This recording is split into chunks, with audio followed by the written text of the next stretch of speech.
मैं उसे पाऊंगा, यीशु के नाम में मैं उसे पाऊंगा। चाहे जो भी आ जाए, जानते हैं मुझे परवाह नहीं कि कौन सी रुकावटें आती हैं, मैं उसके ऊपर में रहूंगा, मैं उस पर जय पाऊंगा और वहां पर पहुंचूंगा जहां परमेश्वर ने मेरे लिए सब कुछ रखा है।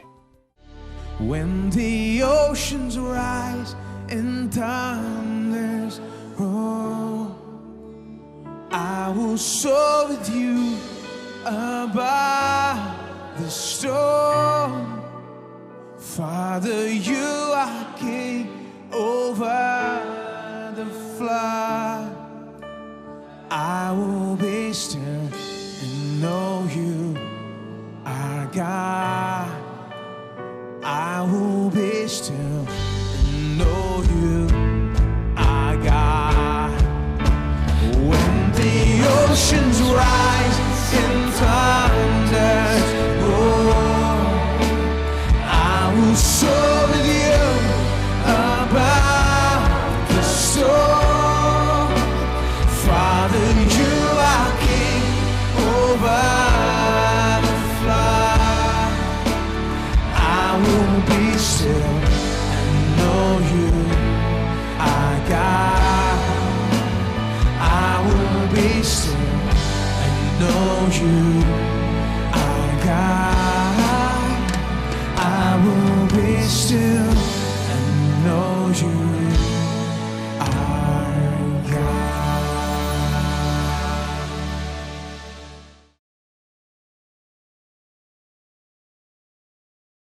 मेरे साथ निकाली इब्रानियों अध्याय 11। इब्रानियों 11 और चलिए वचन 24 से पढ़ता हूं। विश्वास से मूसा ने, यह बता रहा है कि मूसा ने विश्वास से क्या किया जब वो बड़ा हुआ। मूसा ने सयाने होकर, आपको मूसा की कहानी याद है? मूसा के माता पिता ने उसे छिपाया था, नदी में छोड़ा। बहुत ही मुश्किल परिस्थिति में सभी बालक मारे जा रहे थे और फिरौन की बेटी वहां आती है और देखती है कि ये बच्चा है। वो मूसा को वहां पर पाती है और महल में उसकी परवरिश करती है और उसकी माता को बुलाया गया कि वहां पर महल में उसकी परवरिश करे। यह नहीं जानती थी कि यही परिस्थिति है। मूसा की परवरिश हुई कि जैसे कि वो वहां पर फिरौन की बेटी का बेटा है, फिरौन का नाती है। जब वो बड़ा हुआ, यानी जब वो सयाना हुआ, तो उसने फिरौन की बेटी का पुत्र होने से इनकार किया। फिरौन की बेटी का पुत्र कहने से उसने कहा, मुझे मत पुकारो फिरौन का नाती, मैं नहीं चाहता कि तुम मुझे फिरौन के नाती के रूप में पुकारो। उसने ये उत्तम निर्णय लिया अपने जीवन के एक समय में, मैं फिरौन का नाती कहलाना नहीं चाहता हूं। उसकी वहां परवरिश हुई थी।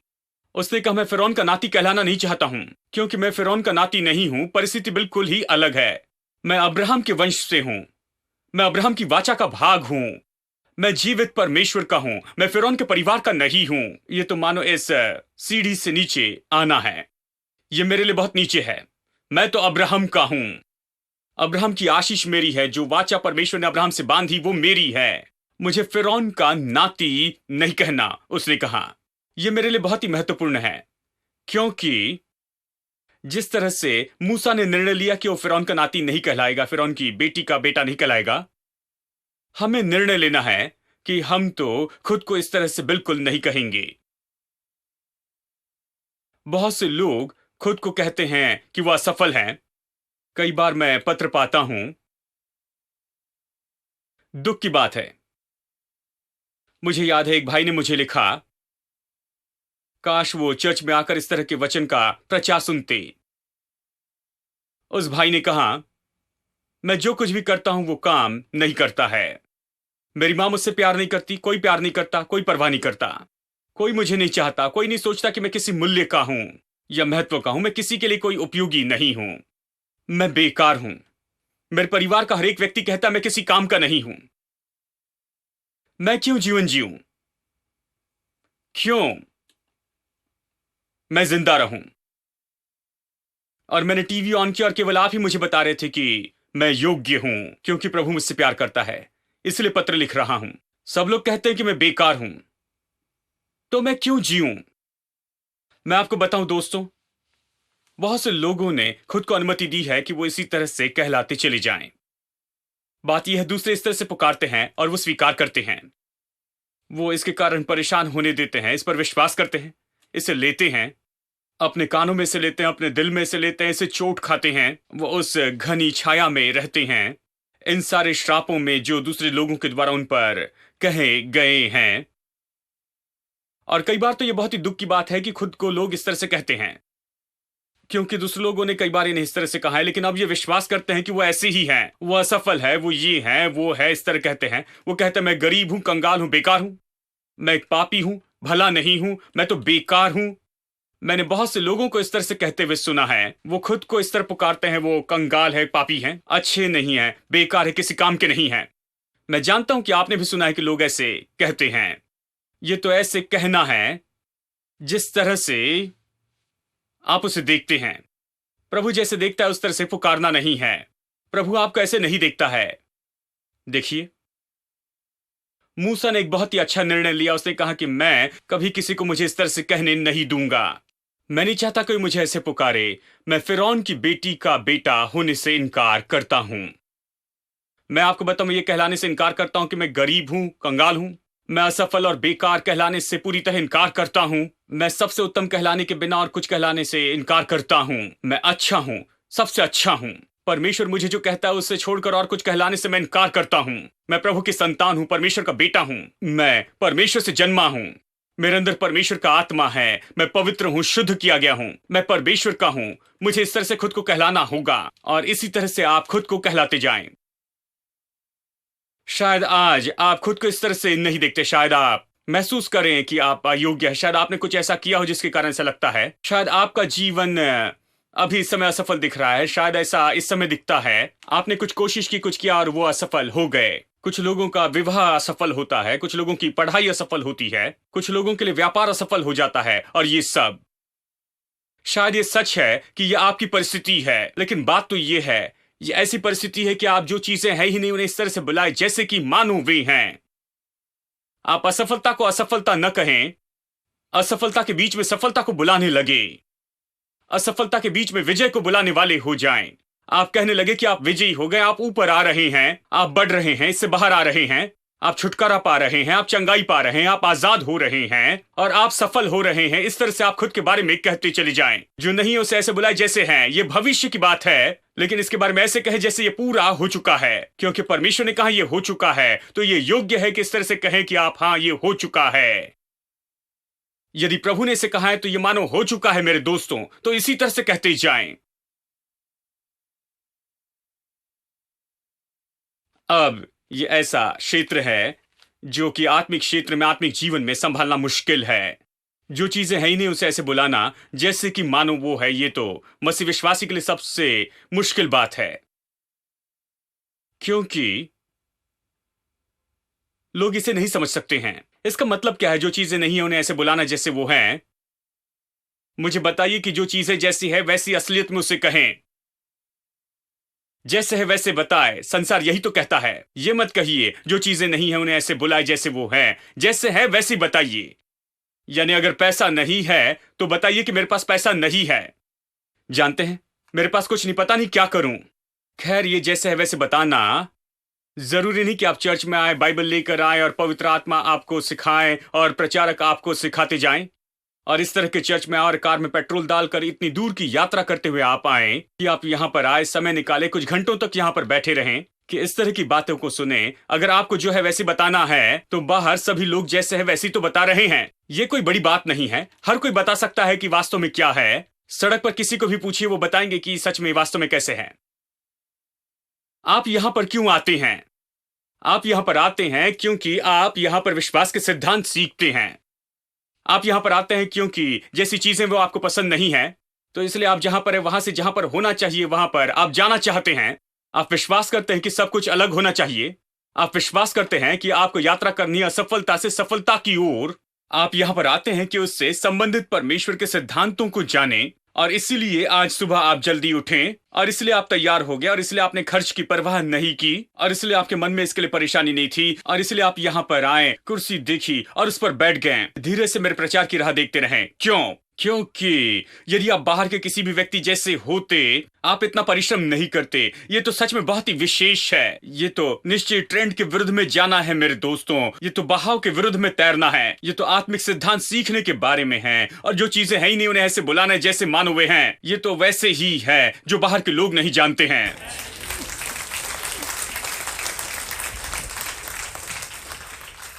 वो नहीं जानते हैं।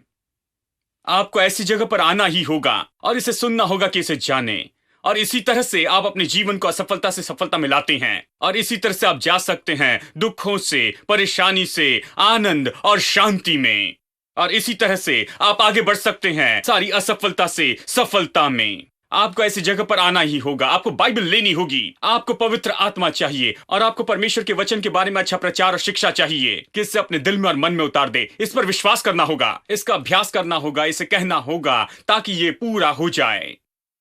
और इसलिए ये सारे लोग यहां पर आए हैं। हर एक व्यक्ति बुद्धिमान है, हर कोई जानता है मैथमेटिक्स, फिजिक्स, केमिस्ट्री और ये सब कुछ। मैं जानता हूं आप मुझसे भी अच्छे होंगे उसमें। हर कोई अपने विषय को अच्छे से जानता है, लेकिन आप यहां पर क्यों हैं? क्योंकि ये तो पूरी तरह से अलग विषय है। आप इसे और कहीं पर नहीं पाते हैं, और इसलिए आप यहां पर आते हैं। ये तो बाइबल है, ये तो परमेश्वर का वचन है। मैं संसार के लोगों के जैसे बातें नहीं करना चाहता हूं। मैं परमेश्वर की संतान के जैसे बातें करना चाहता हूं। मैं परमेश्वर जैसे होना चाहता हूं, क्योंकि अब्राहम परमेश्वर के जैसे हो गया। मैं प्रभु जैसे होना चाहता हूं, और जो चीजें हैं नहीं उन्हें ऐसे बुलाना चाहता हूं जैसे कि मानो वे हैं। चीजें जैसे हैं वैसे बताने के लिए कोई बड़ी सोच नहीं चाहिए। इसके लिए नया बनाया गया मन नहीं चाहिए, न बाइबल, न चर्च चाहिए, न शिक्षा। लेकिन मेरे भविष्य के बारे में इस तरह से कहना जैसे कि मानो वो हो चुका है, और इसे कहने से एक नया भविष्य बनाते जाएं। ये एक अलग कहानी है। इसके बारे में मुझे कलीसिया में ही सीखना होगा। आमेन। इन बातों को समझना सबसे मुश्किल होता है। आत्मिक क्षेत्र में जो चीजें नहीं उन्हें ऐसे बुलाना जैसे मानो वो है, इसे समझना मुश्किल है। तो वो कहते हैं, खैर, अगर आपकी नौकरी चली जाए, आप परेशानी में हैं, आपके परिवार वाले इसे सुनते हैं, वो आते हैं, ठीक है, वो आकर इकट्ठा होते हैं, और उन्हें पता है कि आपकी नौकरी चली गई। खबर मिलती है उन्हें, ओ इनकी नौकरी चली गई। महीने में 60,000 रुपए कमाते थे और अब नौकरी चलेगी। सब भागते हुए आते हैं, मेरे प्रभु ये क्या करेंगे? वो अपेक्षा करते कि आप कोने में बैठकर रोते रहें, जानते हैं, लेकिन आप सोफा पर बैठे हैं, उन सब का स्वागत करते हैं, कहते हैं हाँ प्रभु की स्तुति हो। प्रभु असफल नहीं हुआ है प्रभु अभी भी वहां है। और वो सब आते हैं कि किसी मुर्दे के घर में आए हो जैसे वो तो खेद प्रकट करना चाहते हैं लेकिन आप पूछते हैं कि आप कैसे हैं, और आप विश्वास कहते प्रभु की स्तुति, मेरी चिंता मत कीजिए, क्योंकि मुझे इससे 10 गुना अच्छी नौकरी मिलने वाली है। जानते हैं, कोई बात नहीं, मेरी नौकरी चलेगी, लेकिन मुझे इससे 10 गुना अच्छी नौकरी मिलेगी। प्रभु मुझे कहीं ना कहीं ले जाएगा। प्रभु के पास मेरे लिए कुछ न कुछ तो है। मैं विश्वास करता कि मैं कभी भूखा नहीं मरूंगा, मुझे घटी नहीं होगी, मुझे कमी नहीं होगी, मेरे पास में ये सारी गड़बड़ी नहीं होगी, बिल्कुल नहीं। ये मेरे लिए नहीं है। मैं जीवन में सफल हो जाऊंगा। जानते हैं, शायद ये ऐसा कुछ है जो शायद अभी अभी हुआ है, लेकिन आप देखिए कुछ ही दिनों में परिस्थिति बदल जाएगी, क्योंकि मैं परमेश्वर की ओर से हूं, परमेश्वर मेरी ओर से है, प्रभु मेरा सहायक, मैं कर दिखाऊंगा। जानते वो क्या सोचेंगे? ये दुख की बात है। ये इस तरह से कह रहे हैं गैर जिम्मेदारी से, हम इसकी इतनी चिंता करते हैं, लेकिन ये वास्तविक नहीं हो रहे हैं भाई। ये सैम चेलोदराई के चर्च में जाते हैं और ये इनकार करते हैं कि समस्याओं के सामने झुक जाएं, कि ये मान लें कि इन्हें ये समस्या है। ये हमेशा कहते रहते हैं कि परमेश्वर कितना महान है और ये कैसे जयवंत हो जाएंगे। इनमें कुछ न कुछ बहुत गड़बड़ी है। लेकिन यदि आप वहां पर बैठकर उनके कंधे पर सिर रखकर रोते जाएं और कहे, ओ डैडी प्लीज मेरी मदद करो, जानते हैं मुझे पता नहीं मैं अगले महीने का किराया कैसे दूंगा, मुझे पता नहीं मैं कैसे कर पाऊंगा, मुझे आपकी मदद चाहिए, और आप जानते हैं, मुझे बताइए कहां से मैं पैसा उधार ले सकता हूं, आप मुझे बता सकते हैं कि मैं क्या करूं, जानते हैं मुझे पता नहीं मैं क्या करूं। और फिर वो आपको सांत्वना देते हैं। वो सोचते हैं अभी आप में कुछ भी गलत नहीं। वो सोचते हैं, ओ देखो ये बेचारा, अच्छा हो गया मैं उसके घर में गया। दिन भर वो रो रहा था और मैं वहां पर था कि मेरे कंधे पर वो सिर रख कर रोते जाए, कि वो रोते रहें। देखिए, इसके बारे में घमंड महसूस करते हैं क्योंकि सोचते ये सामान्य बात है, हमें इसी तरह से प्रतिक्रिया करनी है। मैं इन सारी बातों के अंदर जो कमी है वो बता रहा हूं।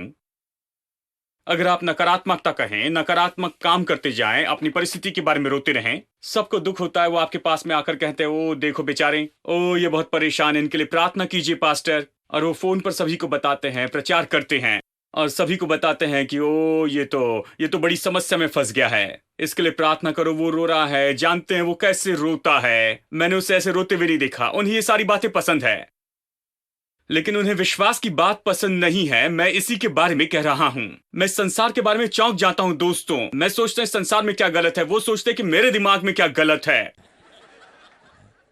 लेकिन मैं चौंक जाता हूं कि इन लोगों में क्या गलत हो गया है। आप लोग इस तरह से क्यों हैं? ये तो सब कुछ अंत होना नहीं है। नौकरी चले जाना कोई अंत नहीं है। नहीं, निश्चय एक भविष्य है। मैं अपने भविष्य को देख सकता हूं यीशु मसीह में। वो मेरे लिए मरा, उसने मेरे पाप और मेरे श्राप को उठाया, उसने मेरा सब कुछ लिया कि वो मेरे लिए बनाते जाएं एक बिल्कुल नया भविष्य। मैं उसे देख सकता हूं, मैं उसे पाऊंगा। यीशु के नाम में मैं उसे पाऊंगा, चाहे जो भी आ जाए। जानते हैं, मुझे परवाह नहीं कि कौन सी रुकावटें आती हैं। मैं उसके ऊपर में रहूंगा, मैं उस पर जय पाऊंगा और वहां पर पहुंचूंगा जहां परमेश्वर ने मेरे लिए सब कुछ रखा है। मैं यही विश्वास करता हूं। लेकिन वो कभी भी, जानते वो कहेंगे, ओ मैं इस बात को नहीं समझता, जो चीजें हैं ही नहीं उन्हें ऐसे बुलाना जैसे वो है अंगीकार। मैं सोचता हूं ये तो पूरा झूठ है। झूठ क्या है? यदि परमेश्वर जो झूठ नहीं कह सकता उसने कुछ कहा, और यदि मैं वही कहता हूं तो ये झूठ कैसे होगा? हेलो।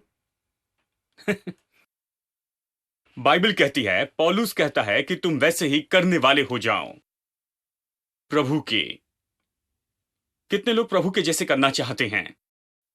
यदि आपका बच्चा आपके जैसे काम करे, अगर आप प्रचार करें तो प्रचार किए जैसे, अगर आप डॉक्टर हैं तो डॉक्टर जैसे, या फिर शिक्षक हैं तो वो शिक्षक के जैसे नकल करता है, तो आप क्या कहेंगे? कि आप इस तरह से कहेंगे, तुम्हें क्या लगता है? तुम्हें लगता है तुम बड़े डॉक्टर हो? तुम्हें लगता है तुम बड़े शिक्षक हो? नहीं, आप उन्हें करने देंगे क्योंकि आप चाहते हैं कि वो आपकी नकल करे। आप चाहते हैं कि आप जैसे हैं वैसे वो हो जाएं, जब तक कि आप खुद के बारे में शर्मिंदा महसूस न करें। जानते हैं? आप चाहते हैं कि वैसे हो जैसे आप हैं, ठीक है? और मैं आपको बताऊं, अब्राहम परमेश्वर के जैसे हो गया और परमेश्वर उस पर घमंड कर रहा था। और जब आप परमेश्वर के जैसे होते हैं, परमेश्वर के जैसे बातें करते हैं, जब आप पहाड़ों से कहते हैं, जब आप पेड़ों से कहते हैं, जब आप अपनी परिस्थितियों से कहते हैं, जब आप अपने भविष्य के बारे में कहते हैं जैसे कि मानो पूरा हो चुका है, उसे पा लिया गया है, जब आप विश्वास कहते हैं और अविश्वास को कहने से इनकार करते हैं, और संदेह से जब आप इस तरह से कहते हैं, आपका स्वर्गीय पिता आपके बारे में बहुत ही खुश होता है। और तभी तो आप परमेश्वर के अनुसार करने वाले होते हैं, तभी तो आप वचन के अनुसार होते हैं, तभी आप सच में परमेश्वर की आज्ञा मानते हैं और परमेश्वर को प्रसन्न करते हैं। और संसार के मन में कुछ अलग होता है। वो सोचते हैं निश्चय ही तुम्हारे अंदर कुछ गड़बड़ी है, क्योंकि तुम अलग तरह से बात नहीं करते हो। तुम तो समस्या से बिल्कुल अलग तरह से होते हो। जानते हैं, मैं समस्या से अलग नहीं हो रहा हूं, मैं समस्या पर हमला करता हूं। मैं समस्या को पूरा तीतर बितर करता हूं। मैं तो समस्या को खत्म कर रहा हूं। समस्या से अलग होने की कोशिश नहीं करता, समस्या को टाल नहीं रहा हूं, समस्या का सामना करने से इनकार नहीं कर रहा हूं। मैं तो समस्या से निपट रहा हूं विश्वास से, कि जो पहाड़ है वो तो हटाया जाए, दूर हो जाए, सामने से दूर हो जाए, कि कोई नहीं जानेगा कि ये पहाड़ वहां पर था, क्योंकि वो तो समुद्र के बीच में चला जाएगा। हेलो, चलिए दूसरा कुरिन्थियों देखिए, अध्याय 5 वचन 7। क्योंकि हम विश्वास से चलते हैं और दृष्टि से नहीं। बहुत सी जगह पर जहां पर आप विश्वास शब्द देखते हैं, तो बस वहां से विश्वास शब्द निकालें और उस विश्वास के शब्द की जगह पर आप रख दें जो चीजें नहीं हैं, उन्हें ऐसे बुलाना जैसे कि मानो वे हैं। विश्वास इस शब्द को निकाल ले और उसकी जगह रखे कि जो चीजें नहीं उन्हें ऐसे बुलाते हैं जैसे वो है। अभी पढ़ते हैं, जो चीजें नहीं हैं उन्हें ऐसे बुलाते हैं जैसे मानो वो है। इस तरह से हम चलते हैं और हम दृष्टि से नहीं चलते हैं। दृष्टि क्या है? जो चीजें जैसी हैं उसी तरह से उन्हें पुकारते जाना। जरा सोचिए, दृष्टि से चलना क्या है? दृष्टि से चलना मतलब वो है जो चीजें जैसी है बस वैसी उन्हें पुकारते हैं, ठीक है? जो चीजें नहीं उन्हें ऐसे पुकारना जैसे वो है, ये तो बिल्कुल इसका उल्टा ही है। चलिए इसे रखते हैं, ये बहुत ही सरल हो जाता है। जो चीजें नहीं उन्हें ऐसे बुलाते हैं जैसे कि वो है, ऐसे चलते हैं, और जैसे चीजें हैं वैसे उन्हें नहीं पुकारते हैं। तो देखिए, तुरंत ही आप विश्वास को अच्छे से समझ पाएंगे, इसका उपयोग कर सकते हैं, इस पर काम कर सकते हैं। तुरंत ही ये पूरी तरह स्पष्ट हो जाएगा। जब भी आप विश्वास शब्द को देखते हैं तो तुरंत उसकी जगह पर रखें। जो चीजें नहीं है उन्हें ऐसे बुलाते हैं जैसे कि मानो वे हैं, क्योंकि विश्वास का इसी के साथ में संबंध है। आप वहां रखें, यह काम करेगा। प्रभु के वचन का अंगीकार, देखिए इसका संबंध प्रभु के वचन के अंगीकार से है। और अंगीकार का क्षेत्र सवालों वाला है, हमारे आत्मिक जीवन का उलझा हुआ हिस्सा। और ये तो मुश्किल भाग है विश्वास के जीवन में। ये क्यों मुश्किल है, मैंने आपको इसका कारण बताया है। आपको विश्वास से बातें कहने के लिए सताया जाता है। आप जो विश्वास करते हैं उसके लिए सताया नहीं जाता। जब तक चुपचाप दिल में विश्वास करे, आपको कोई भी नहीं सताएगा। जब तक इसे मन में रखे, कोई भी आपको नहीं सताएगा। लेकिन जैसे इसे कहना शुरू करते हैं, ये तो पूरी तरह से विपरीत होगा उससे जो वहां पर है, इसलिए आपको सताया जाएगा। जरा कल्पना करें कि अब्राहम यहां वहां जाता है और खुद को पुकारता है नए नाम के साथ में, इस बुढ़ापे की उम्र में। और जब भी कोई कहता है तुम्हारा नाम क्या है, और वो कहता है बहुत सी जातियों का पिता, और लोगों ने कहा होगा मेरे प्रभु तुम तो पागल हो चुके हो, क्या तुम्हें और कोई नाम नहीं मिला? तुम्हें क्या हो गया है? इस उम्र में कुछ न कुछ गड़बड़ी हुई है। इस उम्र में अपना दूसरा नाम रख रहे हो और तुम हमें यह बताने के लिए आए हो कि अब से तुम्हारा नाम अब्राम नहीं है लेकिन अब्राहम है, और उसका अर्थ बहुत सी जातियों का पिता है। क्या तुम्हें और कोई नाम नहीं मिला? तुम सच में जो हो, ये तो बिल्कुल उसका उल्टा ही दिखाई देता है। तुम जो अपने आप को कह रहे हो उससे जो असली परिस्थिति है वो तो बिल्कुल ही अलग है। देखिए, यहीं पर तो सताव आता है, लेकिन यहीं पर तो विजय होती है। और इसी तरह से उसे संतान होनी थी। देखिए, ये तो बहुत ही अजीब दिखता था, और ये तो सच में हंसने वाली बात दिखाई देती थी कि एक बूढ़ा व्यक्ति अचानक अपने नाम को बदल दे। यदि प्रभु उसे ऐसे ही छोड़ देता और उसे संतान देता तो कोई भी उसका मजाक नहीं उड़ाता था। लेकिन विश्वास ऐसे काम नहीं करता है। विश्वास काम नहीं करता। अब्राहम के घर में जबकि अब्राहम अपनी पत्नी को कहता है कि तुम तो बेकार हो, तुमसे कोई संतान उत्पन्न नहीं होती है, ऐसे काम नहीं करता। इसलिए उसने उनकी भाषा बदल दी कि उन्हें इनके बोलने के तरीके को बदले, और ये खुद को बताए तो उसने उनके नाम बदल दिए। नाम बदलना तो जरूरी था, वो जरूरी था क्योंकि वो जो मुंह से कहते थे वो तो उनके विश्वास के लिए बहुत जरूरी था। वो विश्वास खोले ताकि ये जो विश्वास है वो वहां पर संतान को जन्म दे सके। ये महत्वपूर्ण था, प्रभु को इसे करना था। और जब उसने किया तो यह हंसने वाली बात दिखाई दी कि एक बूढ़ा व्यक्ति अपना बहुत सी जातियों का पिता रख दे। मैं सोचता हूं सब लोग हंसे होंगे। लेकिन फिर देखिए, यही तो बात थी जिसने उत्पन्न किया, मैं विश्वास करता हूं, उस विजय को और चमत्कार को। जिस वचन ने आकाश और पृथ्वी को बनाया, अब वो अब्राहम और सारा के मुंह में था। नई देह बना रहा था, नई कोख बना रहा था, अब्राहम के लिए नया शरीर बना रहा था, उन्हें ऐसे बना रहा था जो अभी बच्चे को जन्म दे सकते हैं। इसने उनके शरीर को पूरा बदल दिया और शारीरिक योग्यता कि वो संतान को जन्म दें, और फिर उनकी संतान हुई। इसके बिना उन्हें संतान नहीं हो सकती थी। उसे कहे बिना ही वो इसे अस्तित्व में नहीं ला सकते थे। ये घोषित किए बिना कि वो बहुत सी जातियों के पिता हैं, वो कभी भी बहुत सी जातियों का पिता नहीं हो सकता था। यही बात थी, हंसने वाली बात थी, लेकिन ये चाबी थी।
me. Lord, you're more than enough for me. Everybody say that, confess that. Lord, you're more than enough for me. Lord, you're more than enough for me. Let's just raise our hands and say that. Lord, Lord, you're more than enough for me. Lord, you're more than enough for me. You're more than enough, Lord. Lord, you're more than enough for me. Lord, you're more than enough for me. So blessed, I can't contain it. So much I gotta give it away. Your love just taught me to live now. You are more than enough for